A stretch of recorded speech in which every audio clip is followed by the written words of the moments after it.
Hello guys, mamili po tayo ng gulay. Meron po tayong mga isda dito. At ang tindira po natin ay si Ate Beth. Ay, yung tayo. Ay, naku day, palita day. Tumanani day. Ano? Ano mas sarap niya ito ano na senyorita. Magkano ito? Hindi nga nay. Ito ba? Hindi mo kumita. Hindi naman senyorita yan ay. Wala na. Senyorito. Senyorito. Ito sa akin. Lahat ito rin.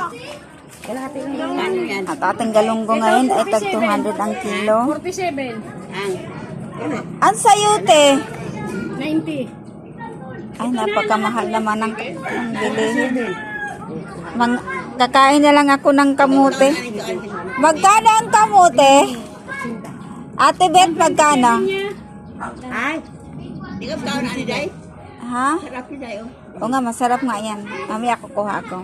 Bili ka na para kukuha ako mamaya. Wow. ayun na oh. Pinabili si nanay. Ayos ka, ana, no? Ayos. Ayos ka talaga. Kamote. 3 piraso. Kalabasa, magkano ang kilo? 70 rin. 70. Oh, naging pito ka buhok yun eh. Yan. Eto. Pito ka buhok na eh.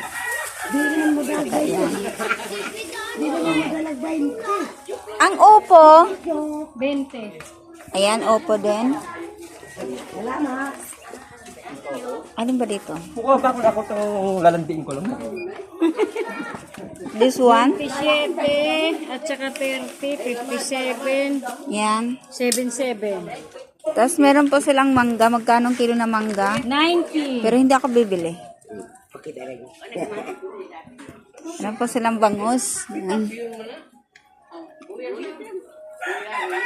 Magkano tanan ang akong mga... 77.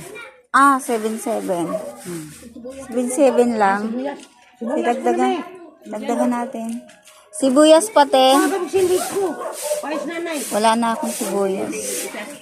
Nanginig pa ko. Magkano ang sibuyas? 3-10. 3.10 daw ito. 10 na eh. Ay di, piliin na natin yung malaki kasi 3.10 pala. Ayan po ang sibuyas nila, 3.10. Alright, thank you for watching.